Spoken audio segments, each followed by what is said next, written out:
अस्सलाम वालेकुम, मैं हूं आपका वेट डॉक्टर अंसर मलिक। मैं आज आपसे डिस्कस करने जा रहा हूं गाय, भैंसों और घोड़ों में एक ऐसी कंडीशन जिसकी वजह से जानवर का खाना पीना छूट जाता है, जानवर खा पी नहीं सकता और जो चीज़ भी खाता है उसके नाक से या मुंह के रास्ते से दोबारा बाहर आ जाती है और जानवर को जो पेट है वो फूल जाता है, जिसे हम चोक कहते हैं। तो चोक बेसिकली एक ऐसी कंडीशन है जो जो खुराक की नाली है उसमें कोई रुकावट आ जाती है, वो कोई फॉरेन बॉडी हो सकती है जिसकी वजह से रुकावट आ सकती है। उस वजह से जानवर का खाना पीना बंद हो जाता है और जब भी वो खाने पीने की कोशिश करता है तो उसका दोबारा खाना पीना बाहर आ जाता है। तो इस रुकावट को हम चोक कहते हैं। इन सब बातों को डिटेल से डिस्कस करते हैं। उससे पहले अगर आपने अभी तक मेरा यूट्यूब चैनल सब्सक्राइब नहीं किया, जरूर सब्सक्राइब करें, साथ में बेल आइकन प्रेस कर दें ताकि आपको आने वाली हर नई वीडियो मिल सके।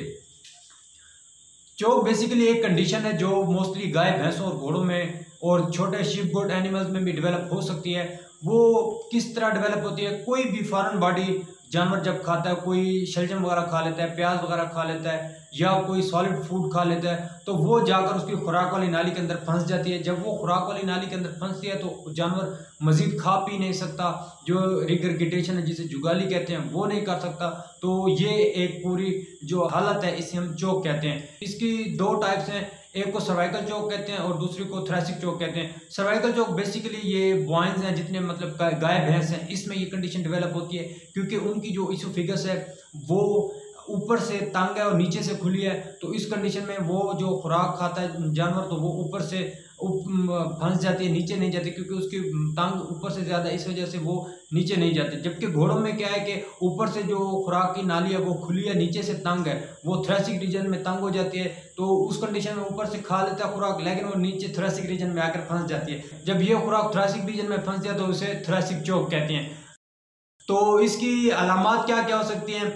अलामात में अगर मैं जाऊं तो जानवर का खाना पीना बंद हो जाता है, जानवर खा पी नहीं सकता। अगर खाने पीने की कोशिश करता भी है तो वो मुंह या नाक के जरिए से उसका खाना पीना बाहर आ जाता है, जानवर एनीमिक हो जाता है। अगर गाय भैंस है तो वो उसका पेट फूल जाता है जिसे हम टिम्पनी कंडीशन कहते हैं, वो डेवलप हो जाती है और जानवर का खाना पीना बिल्कुल स्टॉप हो जाता है, जानवर खा पी नहीं सकता और एक जगह बैठ जाता है, स्ट्रेस में चला जाता है जानवर। जानवर का जो मुंह है वो नीचे, जो अपना हेड है उसको नीचे करके खड़ा रहता है। ये कुछ अलामात शो होती हैं। अगर मैं इसके अलामात की तरफ जाऊं तो इसके अलामात में जानवर खाना पीना छोड़ देता है, जानवर जो है सर नीचे करके खड़ा रहता है, जानवर की जो सलाइवेशन है वो बढ़ जाती है, जानवर खा पी नहीं सकता। अगर खाए पिएगा तो उसके नाक या मुंह के रास्ते से दोबारा उसका जो फूड है वो बाहर आ जाती है। तो उसके साथ जानवर एक जगह बैठ जाता है, जानवर बैठकर एक गर्दन को सीधा रख कर नीचे की तरफ और बैठ जाते हैं। तो ये कुछ अलामात हमें देखने को मिलती हैं। बहुत से प्रैक्टिशनर हजरात इस चीज़ से कंफ्यूज हो जाते हैं कि वो एक टेम्पनी जो कंडीशन डेवलप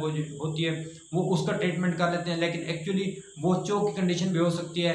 तो जब वो टेम्पनी का ट्रीटमेंट करते हैं उसमें इंजेक्शन लगाते हैं, लेकिन वो एक डायग्नोज नहीं करते कि उसमें चोक कंडीशन है, तो उससे जानवर की डेथ हो जाती है। खाए पिएगा तो वो खाने पीने से जो लिक्विड फूड है या कोई सॉलिड फूड है वो उसकी लंग्स में चली जाएगी। जब लंग्स में जाएगी उसे ड्रेंचिंग नमूनिया होगा, ड्रेंचिंग नमूनिया से जानवर की डेथ हो सकती है। अगर मैं इसकी डायग्नोज की तरफ जाऊं तो इसकी डायग्नोज बहुत ही सिंपल है। आप डायग्नोसिस के लिए जो उसकी इसोफेगस है उसको पल्पेट करते हैं, पल्पेट करने के बाद आप उसकी कंट्रास्ट रेडियोग्राफी भी कर सकते हैं, एक्सरे वगैरह भी कर सकते हैं, तो उस चीज़ों से आप डायग्नोज कर सकते हैं। लेकिन आप जो एक्सपीरियंस बेस है, जो क्लिनिकल साइंस है, उस बेस पे भी डायग्नोज कर सकते हैं। इसके साथ में भी हो सकता है कि जानवर को कोई ट्यूमर टाइप कंडीशन हो उसके अंदर, जिसकी वजह से जानवर के चोक हो। तो ट्यूमर को डायग्नोज करने के लिए भी हम एक्सरे या अल्ट्रासाउंड परफॉर्म करते हैं ताकि इससे बेहतर डायग्नोसिस हो सके और इस चीज़ का प्रॉपर ट्रीटमेंट हो सके। अगर मैं इसके ट्रीटमेंट की तरफ जाऊं तो ट्रीटमेंट में हम जितने भी लुब्रिकेटिंग एजेंट्स हैं, कोई लिक्विड पैराफिन टाइप है या जो भी लुब्रिकेट करते हैं एजेंट्स, वो हम इस जानवर को पर ओरल पिलाते हैं ताकि उससे ये हो कि जानवर एक लुब्रिकेशन पैदा हो जाए खुराक वाली नाली के अंदर, इसोफेगस के अंदर, और जानवर जो है वो जब निगलने की कोशिश करेगा उसके साथ जो फॉरेन बॉडी होगी, जो शलजम होगा या अगर प्याज होगा या कुछ तरबूज के छिलके होंगे तो ये उसके अंदर चले जाएंगे, मैदे के अंदर चले जाएंगे और उससे इस चीज़ से रिलीफ मिल सकता है। इस प्रोसीजर के लिए हम एक खास किस्म का इंस्ट्रूमेंट होता है जिसे प्रोबैंक कहते हैं, वो प्रोबैंक यूज़ करते हैं। प्रोबैंक बेसिकली एक पाइप नुमा स्ट्रक्चर होता है जिसके अंदर एक तार फिट होती है। जब हम उसको पर ओरल मुंह के जरिए से गुजारते हैं तो वो जाकर जिस जगह फंस जाता है, रुक जाता है, तो हम पीछे से उसको हिट करते हैं, तो जो फॉरेन बॉडी है उसको तोड़ने की कोशिश करते हैं या उसको ह्यूमन के अंदर धकेल देते हैं ताकि वो अंदर जाकर डाइजेस्ट हो जाए, ये डाइजेस्ट हो और वो इस चीज़ से रिलीफ मिल सके। अगर मैं इसके फर्दर ट्रीटमेंट की तरफ जाऊं, अगर ये कंडीशंस सेट नहीं होती तो मे बी उसमें ट्यूमर का केस हो सकता है। तो ट्यूमर के केस में बेसिकली हम सर्जरी परफॉर्म करते हैं। अगर फॉरेन बॉडी हिट करने से नहीं पास हो रही तो उस केस में भी हम उसकी इसोफेगोटमी करते हैं। इसोफेगोटमी बेसिकली एक सर्जिकल टेक्निक है जिसके ज़रिए हम एक जो इसोफेगस है, खुराक वाली नाली, उसको ओपन करते हैं। अगर कोई ट्यूमर केस है तो उसको वहाँ से ट्यूमर रिमूव कर लेते हैं। अगर वहाँ पर कोई सॉलिड फूड फंस जाए तो हम वो सॉलिड फूड रिमूव कर लेते हैं।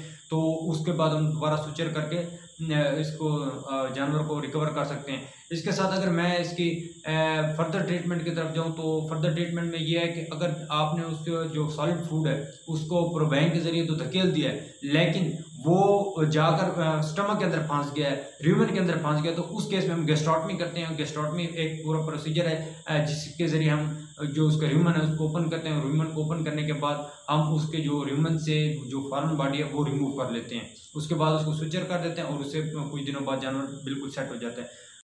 अगर मैं इसकी एहतियाती तदबीर की तरफ जाऊँ कि क्या क्या एहतियाती तदबीर करनी चाहिए इस कंडीशन से बचने के लिए, तो मैं रिकमेंड करूँगा कि आप जितने भी सॉलिड फूड दे रहे हैं वो ना दें। सेमी लिक्विड फीड दें, नरम फीड दें ताकि वो जानवर की खुराक वाली नाली के अंदर ना फंसे।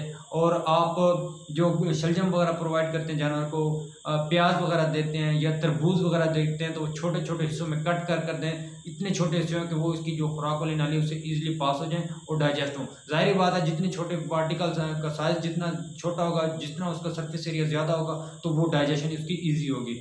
उम्मीद करता हूँ आपको मेरी ये वीडियो पसंद आई होगी। अगर मेरी ये वीडियो पसंद है ज़रूर कमेंट करें, और अगर आपने अभी तक मेरा यूट्यूब चैनल सब्सक्राइब नहीं किया ज़रूर सब्सक्राइब करें, साथ में बेल आइकन प्रेस कर दें ताकि आपको आने वाली हर नई वीडियो मिल सके। बहुत शुक्रिया। अल्लाह निगहबान।